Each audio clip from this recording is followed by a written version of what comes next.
Receptor mediated apoptosis, इसमें जो है इम्यून सिस्टम के कुछ सेल्स प्रोटीन सेक्रीट करते हैं और वो सेक्रीशन TNF जाना जाता है, ट्यूमर नेक्रोसिस फैक्टर। तो ट्यूमर नेक्रोसिस फैक्टर और उससे रिलेटेड फैमिली मेंबर्स जो और हैं, ये इम्यून सिस्टम के द्वारा सेक्रीट होते हैं और वो सेल के अंदर सेल्स को डिस्ट्रॉय करते हैं, उनकी डेथ कॉज करते हैं। एक TNF है और TNF जो होता है उसमें 3 आइडेंटिकल पॉलीपेप्टाइड चेन होती हैं। तो ये तीनों पॉलीपेप्टाइड चेन्स हैं और ये एक्स्ट्रा सेलुलर डोमेन में ये रिसेप्टर से बाइंड होता है। तो जो रिसेप्टर बाइंड करेगा उसको कहेंगे TNF रिसेप्टर, और इसका सबसे अच्छा कैरेक्टराइज्ड जो रिसेप्टर है उसको फास्ट रिसेप्टर कहेंगे। तो ये फास्ट रिसेप्टर से बाइंड होगा और ये ट्राइमेराइजेशन करेगा। वैसे तो आपने पढ़ा था कि रिसेप्टर प्रोटीन टायरोसिन काइनेज जो है वो डाइमेराइज होता है, लेकिन यहाँ पर जो रिसेप्टर फास्ट है वो ट्राइमेराइजेशन करेगा। 3 रिसेप्टर्स लगेंगे और ये ट्रांसमेम्ब्रेन प्रोटीन्स होती हैं। ये इसका alpha helix with in the membrane है, ये साइटोसोलिक पोजीशन में है। जो जैसे ही ये TNF इसे फास्ट रिसेप्टर से बाइंड करेगा ये एक्टिवेट हो जाएगा और एक्टिवेट होके अपने प्लाज्मा मेम्ब्रेन के इनर सरफेस पर जो साइटोसॉल को फेस करता हुआ होगा वो बाइंड करेगा कुछ एडाप्टर प्रोटीन से, और वो प्रोमिनेंट एडाप्टर प्रोटीन्स जो हैं वो 2 हैं, वो ट्रेड TRADD और फैड FADD। ये 2 प्रोटीन्स जो हैं इन रिसेप्टर से बाइंड करेंगे। TNF या फास्ट रिसेप्टर्स का साइटोसॉलिक जो डोमेन है और जो ट्रेड और फ्रेड, ये जो प्रोटीन्स हैं जो बाइंड करेंगी वो एक डेथ डोमेन बनाएंगी विद इन द सेल, और ये जो डेथ डोमेन होगा वो कैस्पेज 8 जो कि एक एंजाइम होगा, प्रोटीएज होगा, उससे ये बाइंड करेगा। तो एक मल्टी प्रोटीन कॉम्प्लेक्स बनेगा। रिसेप्टर TNF और ये जो एडाप्टर प्रोटीन्स हैं इनके होमोलॉगस सेगमेंट्स जो हैं वो डेथ डोमेन फॉर्म करते हैं सेल के अंदर। ये डेथ डोमेन फॉर्म कर लिए और ये फिर अटैच हो जाएंगे, रिक्रूट करेंगे ये कैस्पेज 8 को। कैस्पेज 8 जो है एक इनिशिएटर कैस्पेज है, ये शुरू में इनएक्टिव रहता है और 2 कैस्पेज मिलकर एक दूसरे को एक्टिवेट करते हैं, क्लीव करते हैं और एक्टिवेट करते हैं। तो ये इनिशिएटर कैस्पेज है डाउन स्ट्रीम कैस्पेजेस के लिए, ताकि एपोप्टोसिस को ये परफॉर्म कर सकें।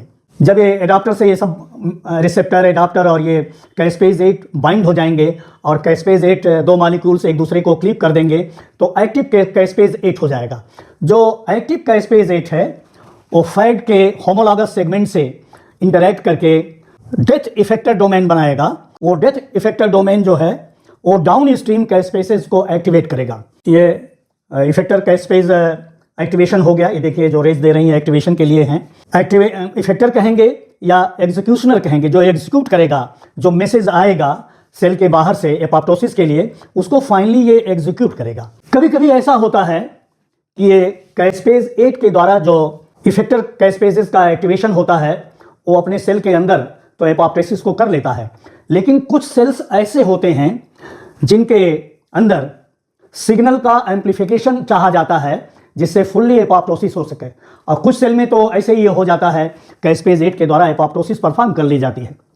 लेकिन कुछ सेल्स ऐसे होते हैं जिसमें सिग्नल का एम्प्लीफिकेशन मतलब वो कैस्पेजेस की संख्या और बढ़ाई जाए ताकि जितना डिस्ट्रक्शन होना है सेल के जिन स्ट्रक्चर्स को क्लीव करना है वो फुल्ली परफॉर्म हो सके, तो उसके लिए एम्प्लीफिकेशन होगा। वो एम्प्लीफिकेशन जो है वो कैस्पेज 8 जो कि इनिशिएटर है अब एक्टिव कैस्पेज के रूप में है वो परफॉर्म करेगा। ये कैस्पेज 8 जो है वो बिड को एक्टिवेट करेगा। बिड जो है एक pro apoptotic BH3 only protein है। हम आपको बता दें कि BCL2 फैमिली ऑफ प्रोटीन्स जो हैं वो 3 तरह की होती हैं।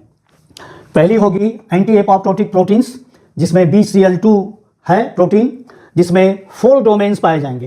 ये जो डोमेन की बात हो रही है ये 4 कंजर्व्ड रीजन्स हैं और BCL2 होमोलॉगी डोमेन कहे जाते हैं। तो ये BCL2 होमोलॉगी डोमेन्स जो हैं उसको BH कहा जाता है। तो एंटी एपोप्टोटिक में 4 कंजर्व 4 रीजन्स जो हैं कंजर्व्ड हैं, वो शुरू से चले आ रहे हैं, वो पाए जाएंगे BH1 BH2 BH3 BH4। और प्रो एपोप्टोटिक मल्टी डोमेन जो प्रोटीन है BCL2 फैमिली की, उसमें BH1 BH2 और BH3 डोमेन्स पाए जाएंगे। BH4 डोमेन इसमें नहीं पाया जाएगा। ये एपोप्टोसिस को प्रमोट करेगा। तीसरा जो है प्रो एपोप्टोटिक BH3 ओनली। इन चारों में से सिर्फ BH3 डोमेन पाया जाएगा, BH1 नहीं पाया जाएगा, BH2 नहीं पाया जाएगा और BH4 नहीं पाया जाएगा। तो जो डेथ सिग्नल होता है वो जब सेल को आता है तो जो प्रोटीन इसको रिस्पॉन्ड करती है वो होती है प्रो एपोप्टोटिक BH3 ओनली। और इसके जो मेंबर्स हैं, बिड हैं, बैड हैं, बिम है, नोक्सा है, पुमा है, तो ये सब हैं। तो ये बिड को कैस्पेज 8 जो है इस बिड को एक्टिवेट करेगा और इस एक्टिवेशन से अब वो other BCL2 family members activate होंगे। एक नॉर्मल सेल में एंटी एपोप्टोटिक प्रोटीन और pro apoptotic multi domain protein ये दोनों साथ साथ रहती हैं और इनएक्टिव कंडीशन में रहती हैं। जब कोई सिग्नल डेथ के लिए, सेल के डेथ के सिग्नल आएगा, तब वो डेथ सिग्नल पहले इस प्रो एपोप्टोटिक BH3 डोमेन को वाली प्रोटीन को एक्टिवेट करेगा। तो देखिए एक बिड है, एक्टिवेट हो गई। जब बिड एक्टिवेट हो जाएगी, प्रो एपोप्टोटिक BH3 एक्टिवेट हो जाएगा, तब वो इस जो एंटी एपोप्टोटिक और प्रो एपोप्टोटिक मल्टी डोमेन दोनों प्रोटीन साथ साथ एक साथ रह के इनएक्टिव हैं, ये pro apoptotic BH3 domain anti apoptotic के साथ हो जाएगी और प्रो एपोप्टोटिक मल्टी डोमेन को फ्री कर देगी और ये जो प्रोटीन है अब वो एक्टिवेट हो जाएगी सेल के साइटोप्लाज्म में। जब ये एक्टिवेट हो जाएगी और ये प्रो एपोप्टोटिक BH3 और एंटी एपोप्टोटिक प्रोटीन, ये प्रोटीन जो है इसको एंटी एपोप्टोटिक को एंटीगोनाइज करेंगी। एंटागोनाइज करने का मतलब हो गया कि इसको ये निष्क्रिय कर देगी, मतलब एपोप्टोसिस को प्रोसीड कराएगी। जब ये देखिए बैक और बैक्स ये दोनों pro apoptotic multi domain proteins हैं, बिट का एक्टिवेशन इसको एक्टिवेट करेगा और अपना जो है एंटी एपोप्टोटिक के साथ कॉम्बिनेशन करके एंटागोनाइज कर देगा। फिर ये अब सेल के अंदर माइटोकॉन्ड्रियल पाथवे ऑफ एपोप्टोसिस काज करेगा, क्योंकि सिर्फ रिसेप्टर मीडिएटेड एपोप्टोसिस से कुछ सेल का काम नहीं चलता है कि वो एपोप्टोसिस को फुल्ली परफॉर्म कर सकें, तो उनको फिर सहारा लेना पड़ता है माइटोकॉन्ड्रियल पाथवे ऑफ एपोप्टोसिस का। तो ये बैक और बैक्स जब साइटोप्लाज्म में फ्री हो जाएंगे, तो ये देखिए माइटोकॉन्ड्रिया है, ये आउटर मेम्ब्रेन है, ये इनर मेम्ब्रेन है। तो ये आउटर मेम्ब्रेन में बैक और बैक्स ये जाएंगे और इसमें आउटर मेम्ब्रेन में ऑलिगोमियर फॉर्म करेंगे। ऑलिगोमियर के मतलब फ्यू यूनिट्स, ऑलिगो मतलब होता है फ्यू, तो कुछ यूनिट्स इसके मिलके आउटर मेम्ब्रेन में एक पोर फॉर्म करेंगे। आउटर मेम्ब्रेन और इनर मेम्ब्रेन माइटोकॉन्ड्रिया की है, उसके बीच में इंटर मेम्ब्रेन ये स्पेस है। इस इंटर मेम्ब्रेन स्पेस में साइटोक्रोम C पाया जाएगा। जब ये बैक्स ऑलिगोमियर्स फॉर्म करेंगे और इसमें पोर बन जाएगा, तो ये पोर से साइटोक्रोम जो है वो रिलीज होके साइटोसॉल में आएगा और साइटोसॉल में क्या पाया जाएगा, कैस्पेज 9 होगा और कैस्पेज 9 का एक्टिवेशन करेगा एपाफ1। ये एपाफ1 है। जब कैस्पेज 9 से एपाफ1 मिलेगा, ज्वाइन करेगा, तो कैस्पेज 9 को ये एक्टिवेट कर देगा। इसके एक्टिवेशन हो जाएगा, लेकिन फुल्ली एक्टिवेशन तभी होगा जब साइटोक्रोम C माइटोकॉन्ड्रिया से आके इसके साथ ज्वाइन करेगा।